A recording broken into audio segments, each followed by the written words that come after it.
Chers Sénégalais du Sénégal comme de la diaspora, c'est votre compatriote Mohamedou Nourou Sall qui a le plaisir de vous retrouver afin d'échanger avec vous sur les problèmes ou je devrais même dire les périls qui assaillent notre monde.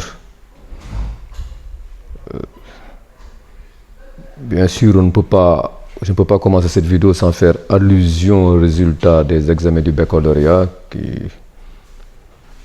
où le niveau affarant, abyssal qu'il y a, le décalage abyssal qu'il y a entre le nombre de bacheliers de séries littéraires et le nombre quasi inexistant de bacheliers de séries scientifiques. Surtout quand on est dans un pays sous-développé où on a besoin d'agronomes, d'ingénieurs en tout genre, en mécanique, en chimie, en biologie, etc., pour pouvoir se tirer des abysses de sous-développement. C'est quand même ahurissant qu'on ait 150 000 candidats au baccalauréat qui fassent la série littéraire alors qu'il n'y en a que 20 000 qui fassent des séries scientifiques. Bon, c'est quand même ahurissant. Il faut qu'on trouve une solution à cela. Et la solution, c'est que, de mon point de vue, pour les élèves qui peuvent pas, qui risquent d'aller continuer avec des bacs de séries littéraires, qu'on les oriente dans des filières de formation professionnelle où ils seront des électriciens, des mécaniciens, des plombiers, des mécaniciens, ainsi de suite, etc., etc. Les entreprises en auront besoin d'eux et ils seront plus rentables à leur société qu'ils ne le seront lorsqu'ils auront fini leurs études supérieures en littérature. Parce qu'il est évident que un pays comme le Sénégal qui compte à peine 135 000 fonctionnaires, qu'il ne peut pas absorber 75 000 ou 50 000, mettons, bacheliers de séries littéraires pour en faire quoi dans les écoles? C'est pas possible. Bon. Il faudra donc que de plus en plus que les gens insistent auprès de l'État, que les journalistes qui sont dans les médias se tournent plus vers ces problèmes qui interpellent le pays, plutôt que de perdre le temps à pérorer sur des banalités qui n'ont aucun sens ou aucune utilité pour le pays. Cela dit, c'est plutôt à propos du problème du changement climatique que je voudrais échanger avec vous, chers compatriotes, parce que le changement climatique, nul n'en doute maintenant à travers la planète, c'est devenu plus qu'une réalité. On a vu ces jours-ci ce qui se passe au niveau de l'hémisphère nord, comme canicule. C'est sans égal, c'est sans comparaison. Le monde est en train de battre, des records de température sont en train d'être battus de jour en jour, jour après jour. Des feux de forêt qui ont commencé dans la région, au Canada, depuis pratiquement 2 mois, qui envoient des nuages de fumée à travers un peu partout l'Amérique du Nord, surtout les États-Unis. Ou même des régions, des États comme New York, des villes comme New York ont décidé de mettre des masques à disposition des Américains parce que la fumée étant toxique, comportant ce qu'ils appellent, les scientifiques appellent le PM2.5, une particule dangereuse qui va rester dans les poumons et donc qui va provoquer toutes sortes de maladies et qui risque même de provoquer des cancers. Ça, on l'a vu. On a vu aussi les États-Unis même ou dans la vallée de la mort où des records de température ont été battus. Je crois qu'on a parlé, si je ne me suis pas trompé, de 53, quelques degrés, de 55 même degrés dans certains endroits. Et rien que la canicule de l'année dernière en Europe a provoqué 61 000 morts. Alors que les canicules de cette année dépassent et vont dépasser les canicules de l'année dernière en termes d'intensité, de gravité, de sévérité et de tout ce que vous voulez mettre comme adjectif ou bien nom qui va ouvrir une boîte de Pandore. Mais c'est inimaginable. Mais pour cela, il faut que les gens prennent des mesures et la société dans son ensemble, je parle de la planète dans son ensemble, refuse de prendre des mesures qui s'imposent nécessairement, obligatoirement et immédiatement. L'une d'elles qui est l'arrêt ou la forte réduction des émissions de gaz à effet de serre, que sont les pétroles, les gaz et autres, et les charbons, mines de charbon.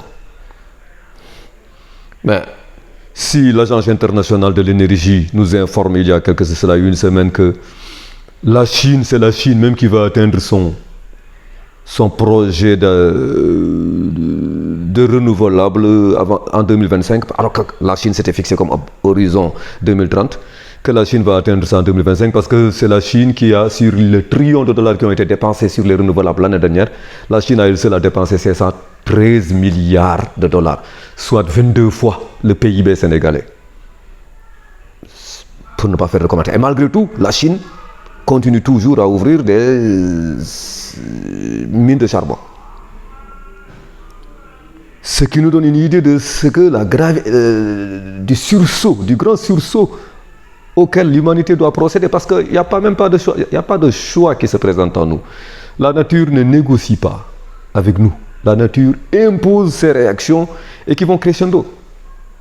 On a appris qu'en Sibérie, pratiquement que dans l'Arctique, la glace, une bonne partie de la neige s'est fondue. Et il y a des effets, ce qu'ils appellent c'est feedback qu'ils appellent ça, c'est-à-dire que la glace disparaissant, la glace renvoyer les rayonnements solaires vers l'atmosphère, l'espace, la glace n'étant plus là, mais c'est l'eau qui remplace la glace, mais l'eau absorbe les lumières solaires, ce que ne faisait pas la glace, et donc il y a beaucoup d'avantages de chaleur enregistrés ou bien absorbés chaque année par la planète du fait de la fonte des glaces, les glaces qui ne sont plus là, qui sont remplacées par de l'eau absorbant les lumières, les radiations venant du soleil. De même au niveau aussi de l'Antarctique, le même phénomène se produit avec des ice sheets, comme ils disent là, des plateaux de glace, de neige qui disparaissent. Cette année, alors que l'Antarctique est en hiver, au moment où nous parlons, c'est l'hiver au niveau du pôle sud, l'Antarctique est en hiver, l'Antarctique a atteint son plus bas niveau de glace. Je crois que même l'Antarctique aurait perdu 2 100 000 km² de surface de neige. Autrement dit, l'équivalent de la superficie du Mali et de la superficie du Niger combinée. Et si cela continue, c'est tout le temps ce qu'ils appellent des feedbacks qui vont se produire. C'est-à-dire, puisque la glace est remplacée par de l'eau absorbant davantage de rayonnement solaire, ça veut dire que la planète va de plus en plus devenir chaude. Devenir chaude si vous voulez. Il ne fera plus davantage chaud dans la planète puisque on absorbe davantage de chaleur parce que la glace qui était là pour refléter une bonne partie de les rayonnements solaires là dans l'espace n'est plus là. Ayant disparu, c'est l'eau qui la remplace, l'eau absorbe. Ce qui fait qu'on a vu quantité de feux qui sont produits au Canada depuis plus de 2 mois. Beaucoup de sapeurs se sont rendus là-bas, d'Afrique du Sud, de l'Europe, des États-Unis, etc. Mais rien à faire. Ce qui est dommage, c'est que Joe Biden, malgré toutes les promesses qu'il avait faites concernant qu'il prendrait des mesures pour lutter contre le changement climatique, et il avait même nommé un envoyé du climat, John Kerry, qui est d'ailleurs en Chine, pour discuter avec les autorités chinoises sur les mesures à prendre pour lutter contre le changement climatique. Mais Joe Biden a donné même des licences à des sociétés pétrolières pour extraire davantage de pétrole des États-Unis. Ce qui veut dire que donc lui-même a violé sa promesse, comme font d'ailleurs la plupart des politiciens de cette planète-là, qu'on ne se voile pas la face. Les politiciens ne sont pas là pour les humains, ils sont là pour les gens qui ont financé leur campagne, les lobbyistes, les grandes corporations, les grandes entreprises, etc., qui financent leur campagne et qui les financent. Ils ne sont pas là pour les beaux yeux de l'écrasante majorité des pauvres qui sont là qui méritent leur sort en quelque sorte. Donc, il faut que des mesures soient prises. L'Afrique même n'est pas épargnée parce que avec le changement climatique, une grande partie du Sahel, surtout qu'avec le retour du phénomène El Niño dans le Pacifique, El Niño qui est le contraire de la Niña qui a baissé les températures, mais El Niño ça augmente les températures au niveau de l'océan, ce qui fait que l'océan n'absorbe plus de chaleur. Mais si l'océan n'absorbe plus de chaleur et l'océan absorbe 92% des émissions sur la Terre, mais ça veut dire que cette chaleur reste dans l'atmosphère. Et ça va précipiter des cyclones, des inondations, des ouragans, tout ce que vous comprenez, des inondations. Et les neiges aussi fondant, la neige fondant, c'est l'eau au niveau des océans qui risque d'aller jusqu'à 6 mètres d'après des scientifiques. Mais tout cela pour dire quoi? Tout cela pour dire que le temps joue contre nous. Comme le temps joue contre nous, il faut qu'on prenne des mesures le plus rapidement possible. Des mesures concrètes, pas des mesures théoriques. On a dépassé le temps des constatations, des constats. Les constats sont finis, sont faits, terminés. Tout le monde sait que le changement climatique, il faut prendre des mesures contre le changement climatique. Les réflexions ou bien les conseils qu'avait donné l'IPCC qui regroupait le panel que certains scientifiques même jugent conservateurs, qui disaient qu'il faut qu'on réduise fortement l'émission des gaz à effet de serre et que nous parlons de 1,5 degré Celsius alors que pour beaucoup de scientifiques, les 1,5 degrés Celsius, c'est fini. On a dépassé ça. On a déjà dépassé les 1,5 degrés Celsius. La preuve, les températures qu'on est en train de voir, tous ces records de température qui sont en train d'être battus tous les jours là, au niveau de la planète, au niveau de tous les pays là, toute l'Europe, en Italie, où il risque de dépasser même les 49 degrés Celsius, ou bien d'atteindre les 49 degrés Celsius en Sardaigne, je ne sais plus, en Sicile. En Espagne, en Grèce où il y a eu des feux de forêt, en Espagne où il y a eu des feux de forêt, 4000 hectares qui ont été détruits par des incendies. Mais la zone des Balkans ou en Croatie, il y a des problèmes terribles avec des incendies, avec des ainsi de suite. Mais il ne faut pas qu'on se voile la face. Il faut qu'on passe à des mesures concrètes parce qu'on n'a pas de temps d'attendre. Parce que plus on passe, chaque année qui passe, les températures deviendront de moins en moins supportables. Chaque année qui passe, les canicules se font de plus en plus fortes, de plus en plus pressantes, de plus en plus intenses, de plus en plus terribles, sévères. Et comme les températures atteignent des niveaux que même les scientifiques n'avaient jamais imaginé avec leur modèle. Donc, on n'a pas de temps à perdre. Ici au Sénégal, ce qui est dommage, c'est que le discours même n'existe pas, l'information n'existe pas. Et là, je blâme beaucoup de collègues beaucoup d'enseignants qui enseignent en SVT, autres qui n'intègrent pas ces considérations peut-être au niveau des discours qu'ils font à leurs élèves ou bien des cours qu'ils font à leurs élèves. La planète est condamnée. Et les profs de SVT sont les mieux placés pour tenir ces discours-là et pour organiser les élèves même, pour leur faire, parce que ce sont nos enfants, c'est eux qui vont être le plus exposés à ces changements climatiques que nous le sommes, que nous l'avons été. Il faut que la conscience, que les élèves, que ces enseignants fassent prendre cette conscience-là à leurs élèves, en leur faisant faire, en les organisant autour de clubs, en les organisant autour de discussions sur les changements climatiques, les conséquences terribles, néfastes et douloureuses qu'on subira à cause du changement climatique. Et surtout qu'aussi, il y aura une forte réduction des productions agricoles parce que la forte chaleur, fait baisser les rendements des céréales, du blé, du riz, etc., tout ce que vous voulez. Et à ce moment, c'est des famines qui vont se déclarer au niveau de la planète. Les estimations les plus conservatrices font état de 150 millions de gens qui risquent de périr à cause de la famine. Si cette tendance se poursuit, 150 millions de personnes, plus même d'après certaines autres études. Et les conséquences seraient des conflits entre des communautés, etc., pour l'accès à la terre, l'accès à l'eau, etc. Et l'accès même aux abris, ainsi de suite. Beaucoup de déplacements, 1 milliard de personnes risquent d'être déplacées par ces changements climatiques. Donc les crises migratoires et humanitaires vont s'amplifier et devenir de plus en plus terribles. Mais c'est le moment que nos professeurs là devraient choisir pour encadrer leurs élèves parce que c'est un devoir, c'est une obligation. Les enseignants ont toujours été les précurseurs, ou bien aux avant-postes de toutes les luttes pour améliorer le niveau intellectuel, le niveau scientifique des populations. On doit rendre aux populations ce qu'on a pris aux populations. La population nous a donné l'école, nous a servi l'enseignement. Nous aussi, nous devons rendre à la population, aux jeunes que nous encadrons, nous devons leur faire comprendre les enjeux du problème climatique. Le problème climatique devient de plus en plus terrible d'année en année.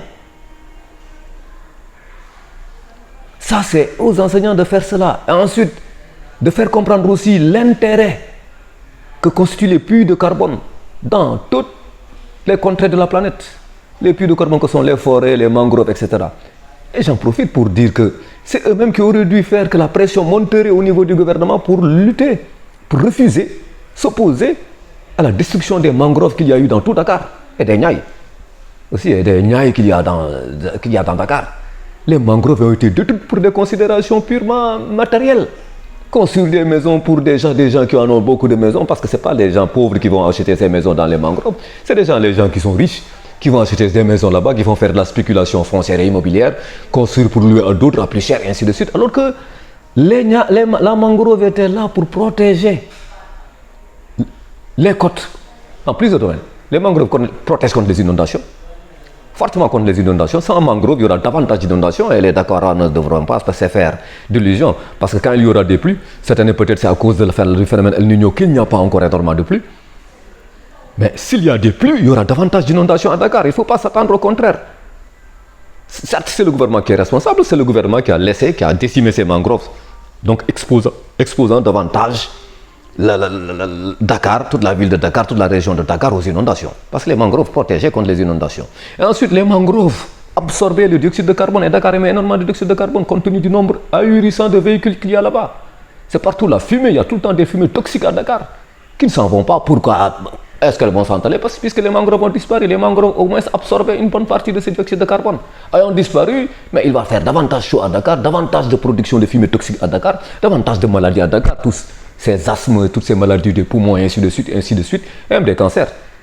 Mais les gens ayant été observateurs vis-à-vis de l'agressivité terrible de l'État vis-à-vis de la nature, en décimant les mangroves, mais les conséquences, c'est les populations qui vont les voir.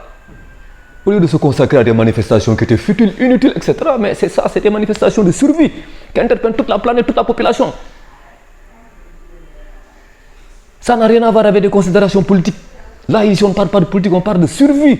Survie de l'humanité. Survie de l'humanité. S'il y a déjà des pays nordiques qui ont beaucoup plus de moyens que nous éprouvent des difficultés, je ne sais pas que dire de ces pays comme le Sénégal qui font partie des 18 pays les plus pauvres d'Afrique, et l'Afrique qui fait partie des continents les plus pauvres de la planète. Qui est le continent plutôt le plus pauvre de la planète? On aurait dû organiser des manifestations, des mobilisations contre ça, contre le fait que ces mangroves sont décimées. Et les mangroves aussi, étant puits de carbone, protégés contre les inondations, c'était des puits de carbone, PUITS de carbone, ça absorbe le dioxyde de carbone, puisque c'est des arbres verts, ça absorbe le dioxyde de carbone énormément pour produire de l'oxygène. Les mangroves n'étant plus là, l'absorption de dioxyde de carbone va se réduire fortement, intensément. Même une bonne partie des Niayes ont disparu. Cette absorption de dioxyde de carbone, de gaz carbonique, comme vous, si vous préférez, c'est fortement réduite. Il y aura davantage de fumée toxique, de pollution, de toxicité liée au PM2,0 là au niveau de l'air à Dakar. Surtout qu'il y a une forte concentration de véhicules là-bas, avec les embouteillages qui renforcent, qui aggravent tout encore. Mais on n'a pas fait ça. Les mangroves aussi était une source d'humidité, ça envoyait de la vapeur d'eau dans l'atmosphère, et cette vapeur d'eau-là, c'était quelque chose, c'était de l'humidité.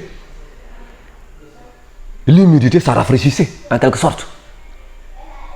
Mais il n'y a plus d'humidité, il n'y a plus de vapeur d'eau, donc moins de chances aussi de pluie, parce qu'il y a moins d'humidité. Moins de vapeur d'eau plutôt, je voulais dire. Mais tout ça est parti. Et ensuite, dans les mangroves, il y avait tout un écosystème. C'était des écosystèmes qui étaient là-bas. Il y a des espèces qui étaient là-bas. Toutes ces espèces ont disparu avec les mangroves. Et au lieu que les gens se mobilisent contre ces phénomènes qui sont cruciaux, qui sont vitaux, je ne dirais même pas qu'ils sont... Ces mangroves sont vitales pour nous. Mais leur destruction est dangereuse pour nous. Donc c'est mortel pour nous. Les gens auraient dû se mobiliser pour ça plutôt que de mobiliser pour des considérations, des choses qui n'ont aucune considération, aucun intérêt pour les Sénégalais. Et c'est désespérant et désolant que dans ce pays qu'on en soit là. Les enseignants ne se mobilisent plus pour la cause nationale, pour des choses d'intérêt public. Et on ne leur demande même pas de manifester, on leur demande seulement d'inculquer ces connaissances aux élèves. Quand tout le monde se plaint est inquiet du fait que il y a les récifs coralliens qui sont en train de disparaître, que depuis 3 ans, c'est en train de faire du bleaching, comme disent les Anglais, c'est en train de blanchir, comme c'est pas possible. Mais ça n'émeut pas les enseignants outre mesure, ça n'émeut pas la classe politique outre mesure, ce qui se passe à Dakar, au Sénégal. Les gens doivent se mobiliser pour ces actes qu'on doit poser.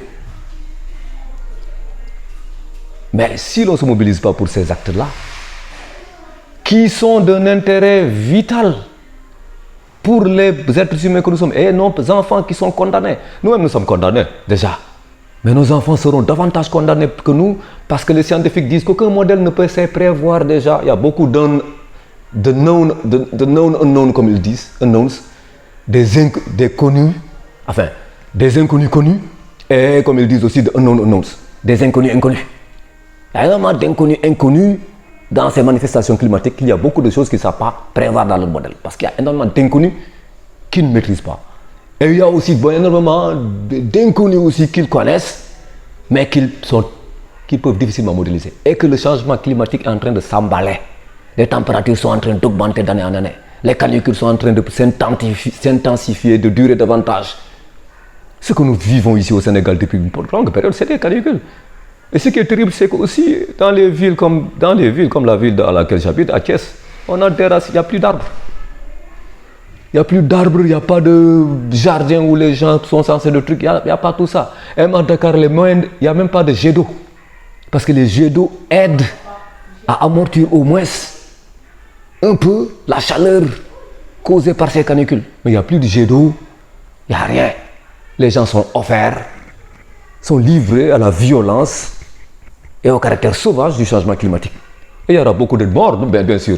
Quand les Européens parlent de 61 000 morts liés aux conséquences du changement climatique, de la canicule l'année dernière, ici, combien il y en a eu, on ne sait pas, puisque nous ne disposons même pas d'hôpitaux dignes de ce nom, nous ne disposons même pas de médecins en nombre, d'infirmiers en nombre, donc nous ne pouvons même pas savoir combien d'extra deaths il y a eu à cause du changement climatique, on n'en sait rien.